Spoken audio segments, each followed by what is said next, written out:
So good afternoon, everybody. I appreciate you participating in our event today as well. And I am Matt Beavers. I'm the Adjutant General of California. And really, today what we're here to do is highlight a significant milestone in our team's efforts to interdict fentanyl along our southern border with our partners in Mexico. Since 2021, our counter-narcotics task force has supported seizures of fentanyl in excess of $500 million. It's 34,000 pounds of fentanyl. And we do that across all 4 ports of entry along our southern border. But it's just not the ports of entry, the terrestrial ports of entry. It's LAX. It's the port of Long Beach and the port of LA. And it's just not those POEs either. It's up and down and across the state. We support all 4 high-intensity drug trafficking areas, and we support also 122 agencies and task forces arrayed across our state to interdict fentanyl. Just this past Thursday at the Otay Mesa port of entry, our team supported seizure of, get this, 3,389 pounds of methamphetamines in one seizure. It's almost $30 million of street value of that narcotic. And we continue to build out our capacity and our capability while we're working very hard to interdict narcotics coming north. We'll work just as hard to interdict guns and money going south. To date, from October till now, we've seized 3,005 firearms, and $34 million in cash. And what does that mean for everybody? What it means is that my team enables sworn law enforcement officers to get on the street and do the hard work that they have to do. It also enables Customs and Border Protection agents to be on the border where they belong. I want to turn this over now to Commissioner Duryea. Sir. Thanks, General. My name is Sean Duryea. I'm the Commissioner of the California Highway Patrol. It is an honor to be here standing alongside the Governor and General Beavers. I've got to give a shout out to the General for not just our partnership in drug trafficking and interdiction, but our partnership in the natural disasters that we've had. You couldn't ask for a better partner than General Beavers, and the men and women, the soldiers standing behind us. California owes them a debt of gratitude. We've all seen the dangerous impacts that drugs, narcotics have on our communities. Drugs facilitate violence. Drugs threaten and increase public safety. Drugs devastate families. Everybody knows that. We are proud to be partners and part of the solution. I look at it as the National Guard as that first line of defense. They're getting those big seizures. Those numbers the General's citing for you are enormous drug seizures. The Highway Patrol is that second line of defense, or in many ways, the last line of defense before those narcotics enter our communities. I am proud of the work that the men and women of the Highway Patrol are doing in this space and happy to report some of the efforts. First, let me talk just a little bit about crime suppression teams. Back in August, Governor Newsom announced the expansion of crime suppression teams. We first started out and saw a lot of success with our crime suppression team up in the Bay Area, a little bit down in Bakersfield, San Bernardino. We expanded those. We included teams in Sacramento region, down the Central Valley, in the Inland Empire, Los Angeles County, and here in San Diego. Those crime suppression teams were up and working in September. All teams have been going, and I'm proud just to cite some statistics for you. The first 4 months of operation, 2,500 arrests. About a third of those were felony arrests. They recovered 460 stolen vehicles, seized 90 crime guns, and more than 2,400 pounds of illegal narcotics. I'll share with you just a recent example of how this is working as we coordinate with our local partners. There was a homicide in Hanford late last week. The suspects fled. CHP crime suppression team located the suspect in San Bernardino, arrested all 3 suspects, and recovered the crime gun. That's one example of how the CHP crime suppression teams are working alongside our local partners. And I have to tell you, we have the best local partners here in California. I'm proud to work alongside the 58 sheriffs and the chiefs of police that make up California. It's not just these crime suppression teams. We're leveraging every CHP officer throughout the state. We have a record year last year, filling the academy, filling vacancies. We're graduating 130 new officers this Friday. We're proud of that. We're proud that they're men and women that want to join the Highway Patrol and go out and join us in this effort.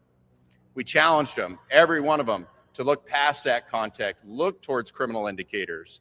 We're training every one of them in drug seizures, gun seizures, human trafficking, and the numbers speak for themselves. Last year, the CHP had a record year, recovered 3,800 firearms. The highest year to date was 2,500 firearms, and those are illegally owned or crime guns. In addition to that, we have, especially when it pertains to narcotics, we have our canine teams. We have one of the largest canine forces in the country, many of them trained in narcotics detection. We recently trained all those dogs, imprinted them with the ability to detect fentanyl, which adds to the number of illicit drugs that these dogs are able to detect. I know the General and I have thrown a lot of numbers at you already. I want to be clear. Tens of thousands of pounds. It takes one dose to be deadly. It takes one crime gun off the streets to make a difference. And the praise goes to the men and women that are standing behind us, the ones that don the uniform. They go out day in and day out and they do this important work, and to leadership. And it's my privilege at this point to introduce the man that's been behind the coordinating effort of this, the governor of the great state of California, Governor Gavin Newsom.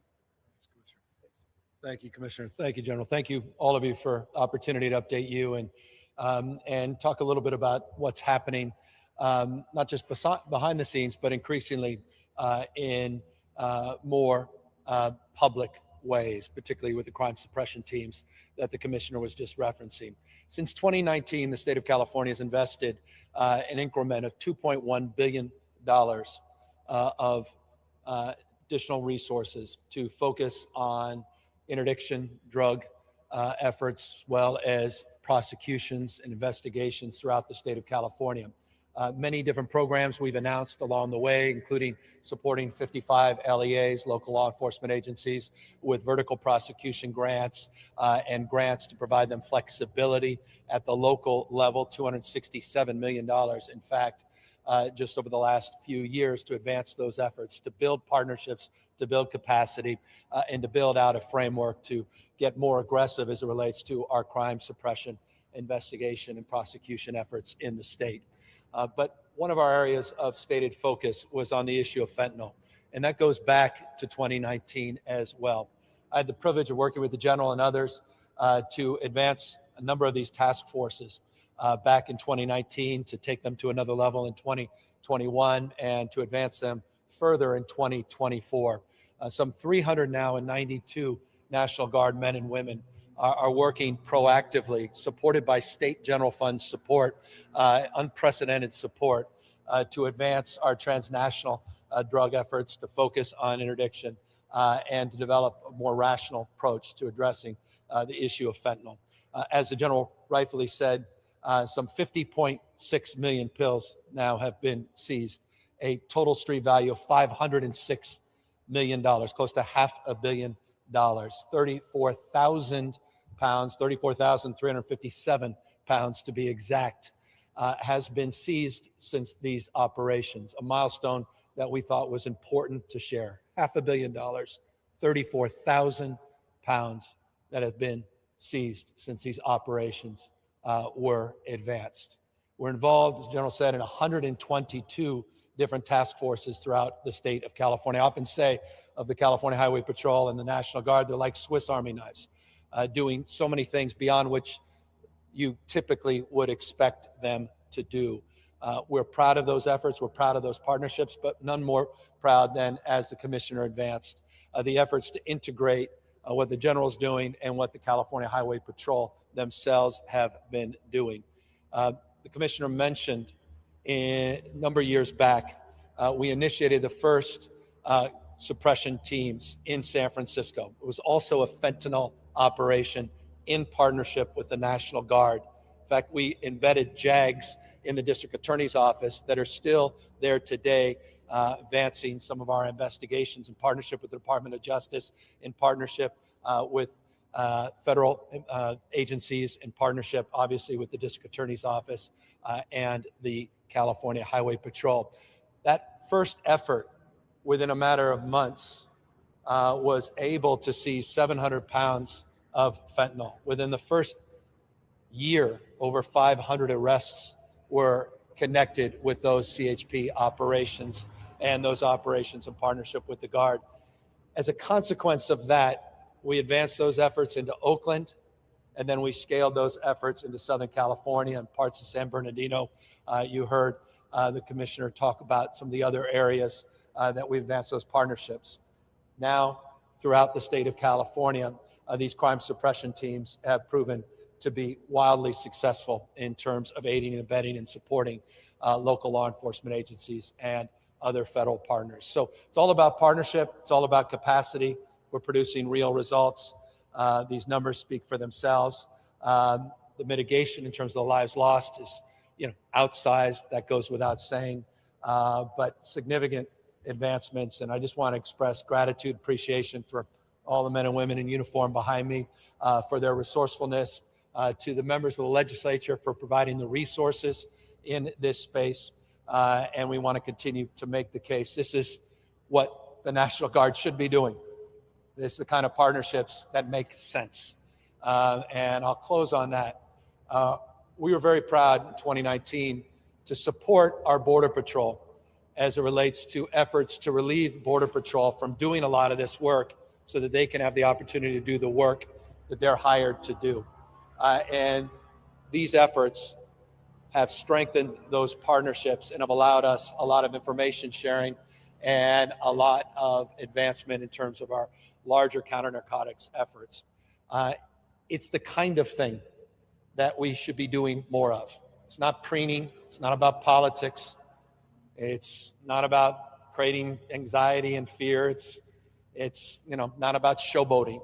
It's about real work. And that's the kind of work that we're prideful of, and it's kind of the work we continue to advance here in the state of California. So that's a brief overview, and again, gratitude to all of the professionalism and all of the outstanding work that's being done throughout the state of California. With that, we're happy to take any questions.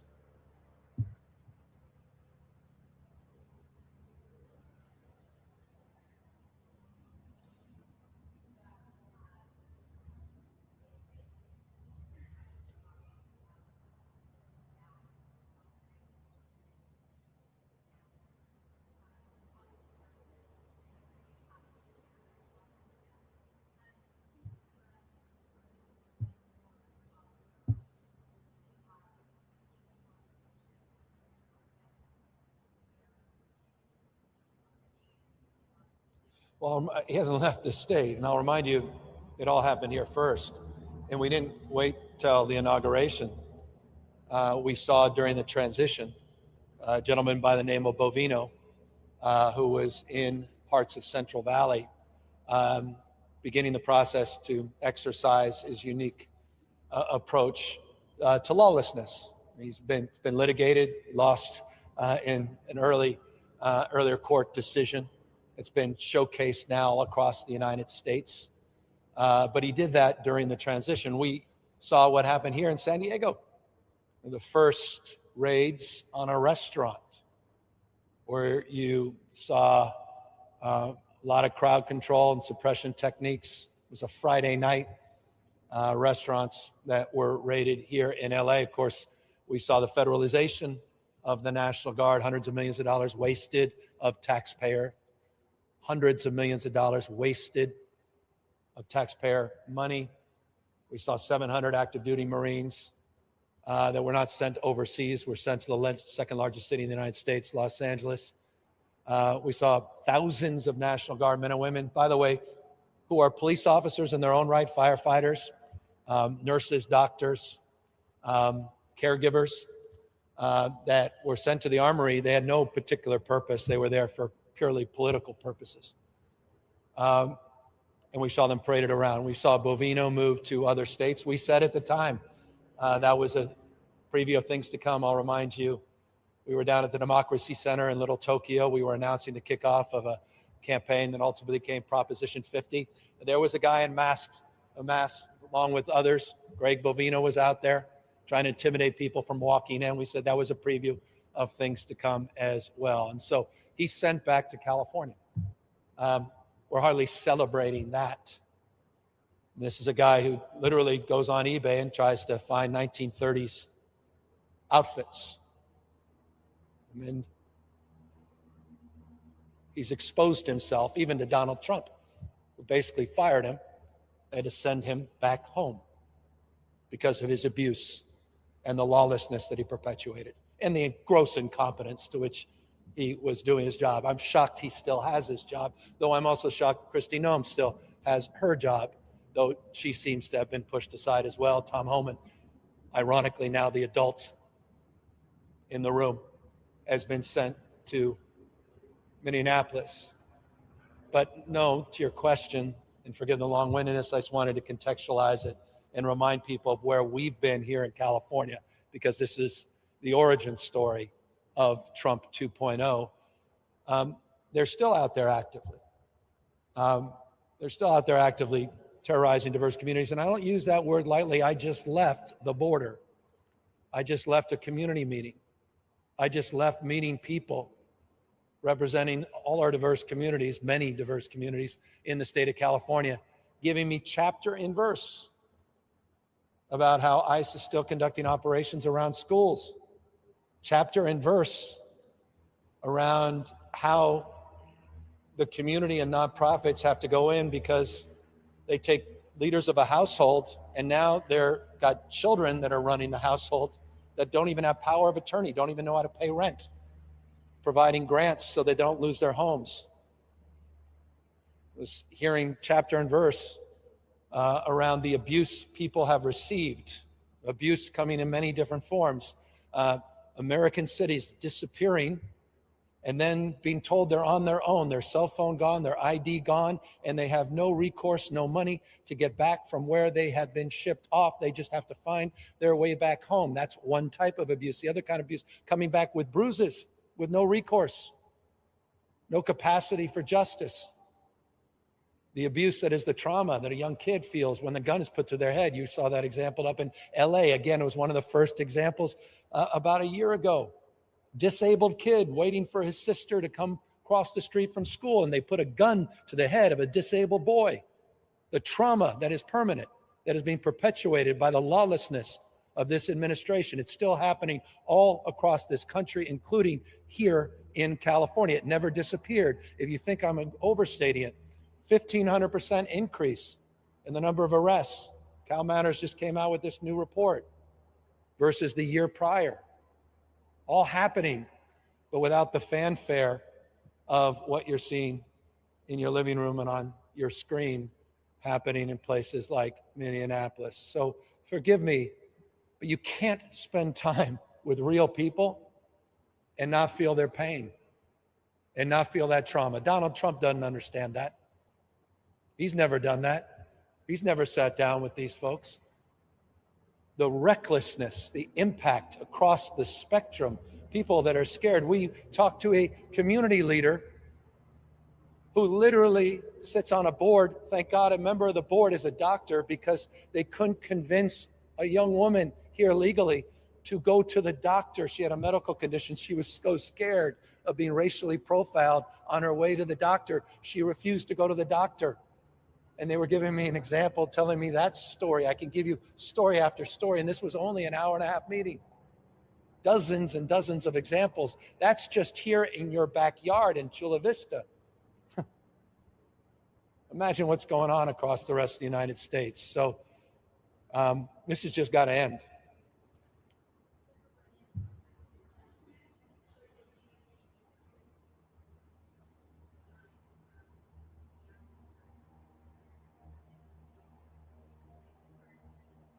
Yeah, of course. I mean, Greg Bovino the guy's pathetic. He's a pathetic individual. He's a broken person. Cosplaying, haircuts, the garb. Give me a break. It's 1930s all over again. How is this not? Every night you should be running reports on this. The music in the recruitment ads, HH in their ads, all the propaganda coming from Kristi Noem's DHS, how they're recruiting folks.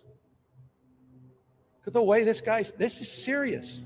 That's Greg Bovino leading the charge. Even Donald Trump said, maybe this is too much. But he didn't fire him. He just sent him back to where he came from. So yes, I'm concerned. You think he's reformed or changed?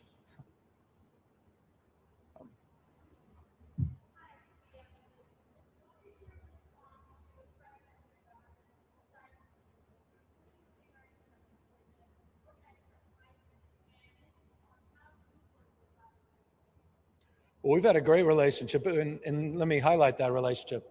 General could talk a little bit more about it. In fact, just this week, last week that is, we had members of the Mexican military, the National Guard, in Sacramento doing joint training exercise with our National Guard men and women. We just announced last fall a new partnership with the Mexican government as it relates to advancing these efforts. One of those efforts, by the way, we were here, seems almost yesterday, but it was about a year ago. We were at the border with some of you. I'd just gone through some of the tunnels, talking about not just what's coming north of the border, but what's going south of the border as it relates to guns and new joint efforts between our respective countries, particularly with our Guard, to address some of those cross-border efforts. So we've developed very strong partnerships. I'm very proud of that. And we were able to update those partnerships, formalize them at scale last fall with a memorandum of understanding between our respective state and the federal government in Mexico to continue the joint intelligence sharing, to continue the partnership, and continue our efforts on both sides of the border to address that cross flow north and south.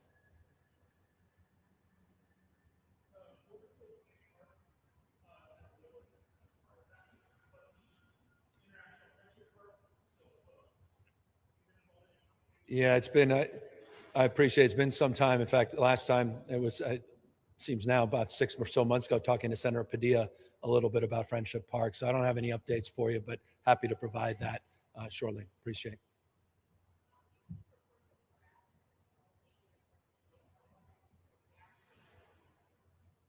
Harassment in detention centers or? Oh, well, I was speaking to members of the Somali community a moment ago, hearing them very specifically.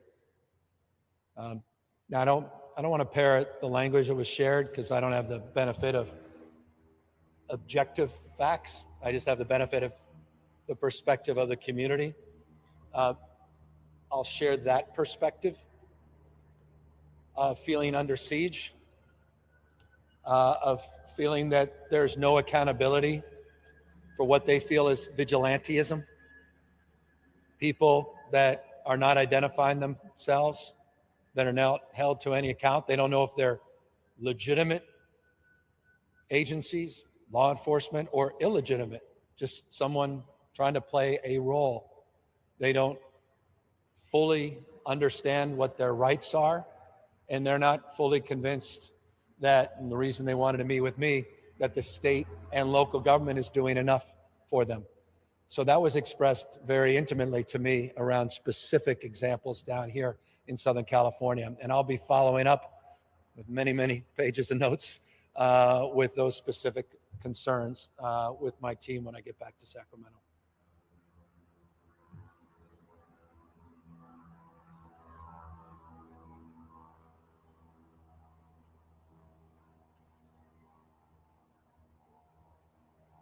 Well, this is the same president who said he eliminated all the federal permits.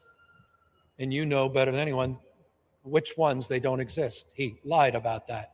He made it up. He said he was going to waive and address the state permits. We had already done that through a myriad of executive orders, well discussed and written about. It's all just made up. And now he has a new executive order that goes into effect when, we don't know. Is it legal? Almost assuredly not. That does something, but No, he hasn't coordinated or connected with anyone to tell him it. It's just typical Trump trying to, forgive me, it's a French phrase, piss on the grasshoppers to hear them sing.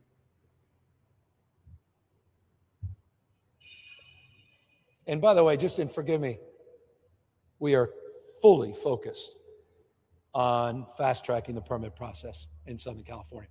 As of last week, there were 2,981 permits that were out. There's over 1,000 homes that are under construction. There's a dozen plus that have been reoccupied in the region a little over a year after this tragedy. We had the fastest debris removal in American history in partnership with the federal government. And I want to acknowledge that. And I want to also acknowledge the partnership that was originally advanced by the Biden administration that allowed that framework of engagement. But there was no politics played in that first 6 months. Unfortunately, we are falling prey once again to the kind of politicization with this administration. If there is something more we can do on permits, we will do it at the state level. That's why I've signed so many executive orders. That's why we've worked with our local partners that are responsible at the county and city level for local permits to supplement their workforce and staff. We also provided them resources to provide new technology, artificial intelligence, ArchiStar, to fast track some of the planning and plan check approval. In addition to that, we are waiting for the President of the United States to have the courtesy of simply submitting to Congress a $33.9 billion request for disaster aid. The biggest impediment to people getting their lives back together is addressing the gaps between their insurance coverage and the cost of new construction, which, by the way, has increased because of tariffs and increased because of the mass deportation and labor shortages, two things that Donald Trump can actually address very quickly. And we encourage him to address those two issues, which would help with the permitting, which would help with people being more likely to move forward to want to get a permit because they can afford, with disaster relief and support and aid from the federal government, the opportunity to get their lives back online. That's about partnership. And that's been, for me, an open hand, not a closed fist with the Trump administration. For well over a year, I visited with Donald Trump in person at the Oval Office on this topic. We've tried to work with members of Congress, Republicans and Democrats. There's been no politics in Congress. I mean, I was at Doug LaMalfa's funeral just 2 weeks ago with Speaker Johnson. LaMalfa was a champion for our disaster aid. Fierce conservative, big supporter of the president's. And I was there out of respect for his advocacy as a human being, not only for his district, but also that he had the back of Angelenos. Not in his district. He's up there far northern California, but he had their back for the American people. It's the spirit of LaMalfa that I'd like to see represented in the President of the United States. I wish he would act like the President of the United States. And his stated desire is my stated desire, to move this recovery forward expeditiously. But he's not doing it in a sincere way. He's doing it, as he often does, in a very chaotic way. And he's not doing it in a way that actually can solve the problems and actually help the American people who happen to live in the state of California get their lives back together. Sorry, ma'am.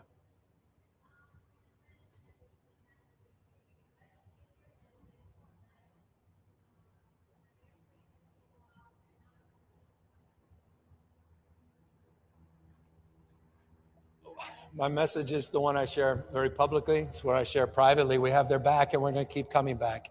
We're going to make the case that they matter and we care. We admire their fortitude, their resilience, their contributions to our city, our state, and our nation.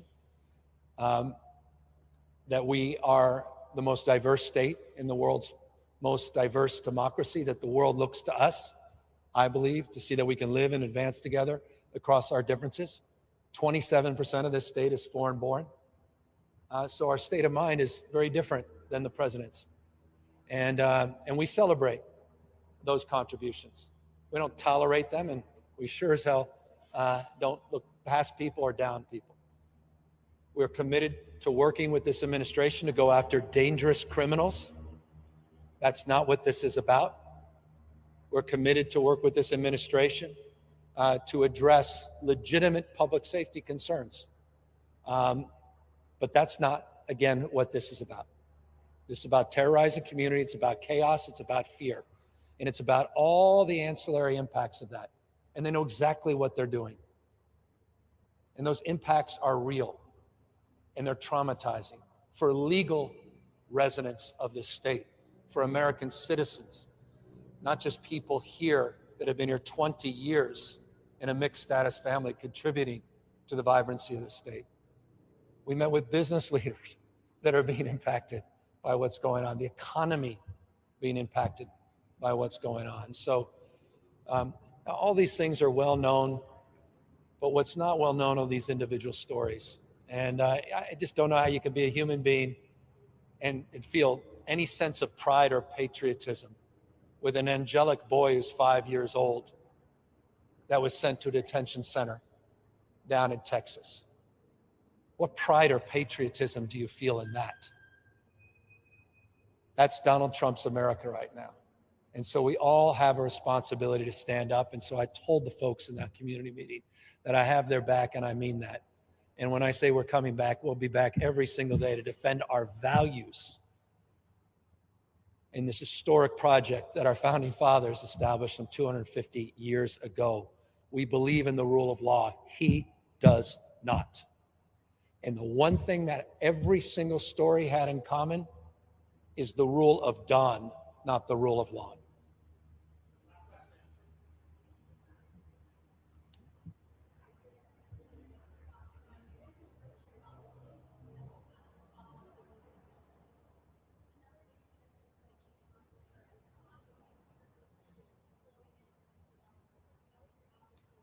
Well, as you know, we've been down on half dozen occasions. I've been on both sides of the border, meeting with the governor down on the other side of the border.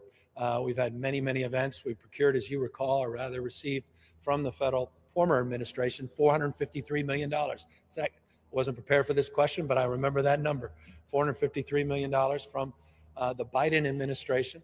I was encouraged, candidly, by some early comments from representatives of the Trump administration that they would continue to build on that work. And I hope they are sincere to that task. We recognize the seriousness of those issues, beach issues, recognize all of that, well established.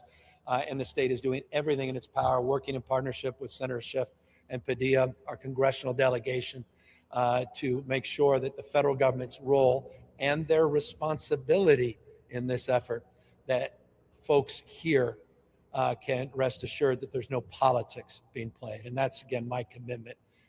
Encouraged by what the Trump administration has said, grateful for what the Biden administration eventually did in the last 18 or so months of the administration, mindful that could have come sooner. I acknowledge that. And hopeful that we can build back that partnership and build off that earlier success we started to see building around this time last year.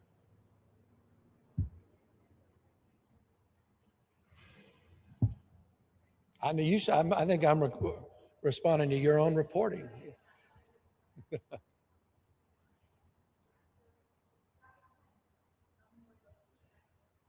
Yeah, that's right.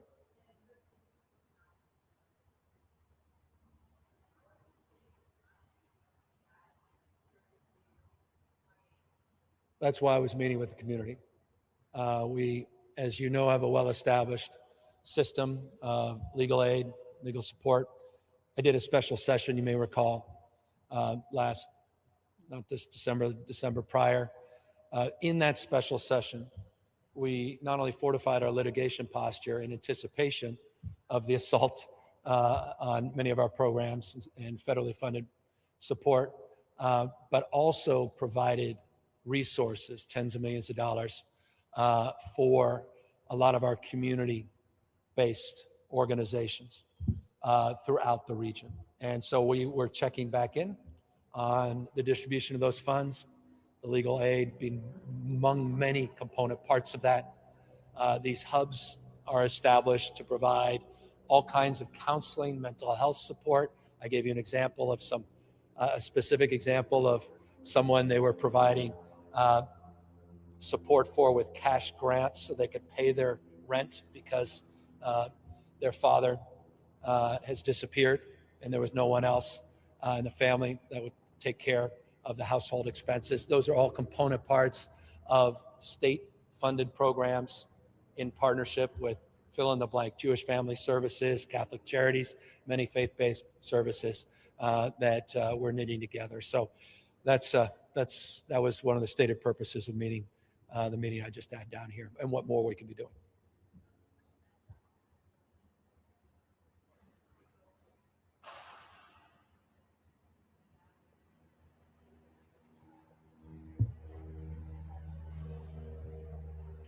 Well, we have a well-established opposition to offshore oil drilling in the state of California. I find it ironic and interesting. So does the governor of Florida. When Donald Trump advocates for offshore drilling off the coast of Mar-a-Lago, I'll know the sincerity of these efforts. I find it interesting he has not been proactive in that respect. He's been rhetorical. But I share Ron DeSantis' point of view about offshore oil drilling in his state. We share that in our state. I do that as a for instance, a bit of the hypocrisy in this space. It's interesting, he's also opposed to fracking in his state, that same Republican governor. The Sable has a different set of criteria, and I'm cautious. There's a lot of litigation in this space. There's a myriad of federal, state fire marshal, state lands, state park relationship to that pipeline, legislation that I signed last year that was advanced by the legislature, new requirements, transparency for Sable. So that's a separate topic. But our larger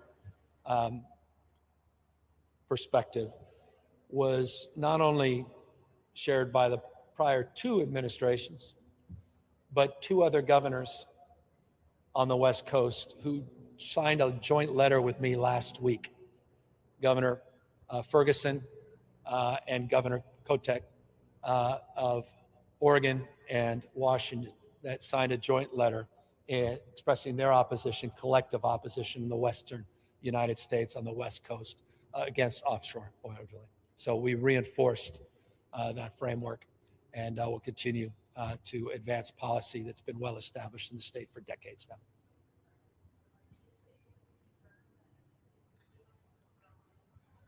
Well, I'm mindful that they have a lot of hurdles, that they can't just, they're asserting certain rights, expressing certain privileges under federal law.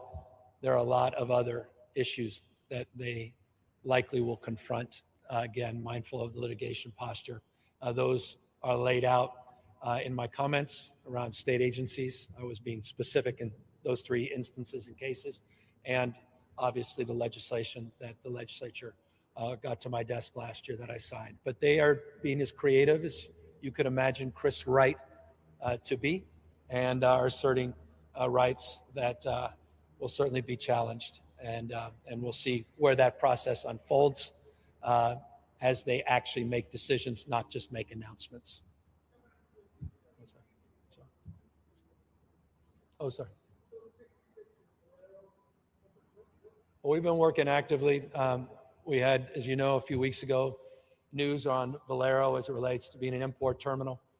Under our legislation, it was last April that we were afforded, under legislation that I signed through a special session, the ability to get a year look into the future in anticipation of the closure of Valero. And that has given us an opportunity over this last year to engage them directly and to work with other refiners and come up with a myriad of strategies and solutions. And we have been working in good faith with them for some time. The announcement they made just a few weeks ago is an example of that. I put the head of put a task force together with members of the California Energy Commission, SEVA, who's point on all this. And we're a few weeks away from making subsequent announcements. But we've been very aggressive and very mindful of what's happening not only in this state to refineries, but what's happening all across the United States to refineries, for that matter, around the rest of the world. I think a lot of what happened in Venezuela, without going down a rabbit hole, is reflected in what's happening with refineries. And it's not lost on me that one of the largest refineries in the United States in Texas shut down a couple of years ago as well. So we are being creative, and we look forward to making an announcement in the next few weeks, adding to the announcement that Valero made independent of us just a few weeks ago as it relates to our import strategy. Oh, just one, I promise.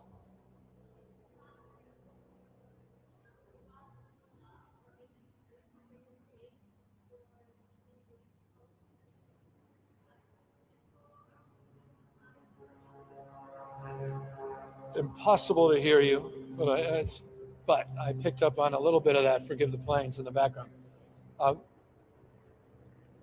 Look, I mentioned values, and I think, I gave a state of the state a few weeks ago and talked about California values, things we hold dear, and it's upholding those values. That's the spirit, I think, of your question, if I heard it, as it relates to the broader issues of immigration. We have very strong opinions on border security. It's why we sent the National Guard to the border. My opinion was a little different than the prior administrations on border security. And that's not an indictment, but it's a reflection of very public actions, not just private thoughts that were expressed, public thoughts in that space. As it relates to broader immigration issues, I'm mindful I'm in a region where there's this dynamic interdependence with Tijuana, in this cross-border activity that is celebrated here in a bipartisan way. I've been on many times the other side of the border with Republican leaders from San Diego, from the Chamber of Commerce, other organizations, celebrating the fact that we have one of the most dynamic borders in the Western Hemisphere, one of the busiest borders in the Western Hemisphere. It paints a different picture of border activity and immigration more broadly. And I think in the spirit of the next year is we need to do that. We need to do a better job at developing a different framework, a different narrative around immigration. The border is one thing. It's tied to immigration, but it's not the immigration story. Border is one thing. Broader issue of immigration needs to radically be reformed. And that should be universally obvious to anybody. The asylum system needs to be reformed. We need to address the backlogs. We need to address people who have been here 10, 15, 20 years that are working here legally, all the mixed status families. We need to address the anxiety of a workforce needs for folks in Central Valley and Silicon Valley. All of those things should be front and center in our conversation and debate around immigration, but unfortunately it's not, because it's been bastardized by Greg Bavino, by Stephen Miller, the architect of all of this. And it's servicing no one. It's wrecking the economy. It's impacting public safety writ large. Final point. And this came up in our conversation an hour ago. How people are not cooperating with local law enforcement now because they increasingly don't trust local law enforcement. I mean, how the hell did that happen? Because of Donald Trump. So this is a public safety issue broadly, and that's how abjectly ruinous this administration's been on this policy. And that's why people are outraged. American citizens gunned down and killed in American cities, the militarization of American cities. I mean, I was over in Europe, and they can't believe what they're seeing. This is not the United States of America. I was just back east. I was in Wisconsin. I was there. I mean, how people are feeling about this country right now. So, the President of the United States had, decided to spend time last night not focusing on the cost of beef or coffee, which are through the roof since he's been president, but on whether or not he's going to give it to Trevor Noah. I'm going to have fun with you, he said. The President of the United States saying, I'm going to have fun with you. the President of the United States going after his enemies, not debating his enemies. That's what they do in Hungary. That's what they do in Russia. So you're in the center of it down here. Hasn't gone away, to your point. And it started here. And so I have a year left in the spirit of your question. And I'm not going to give up or give in over the course of the next year. And as I said to the community, I'll say more broadly to 40 million Americans that live in my home state, we'll have their back and we'll continue to be back until the last hours of this administration. Thank you guys very, very much.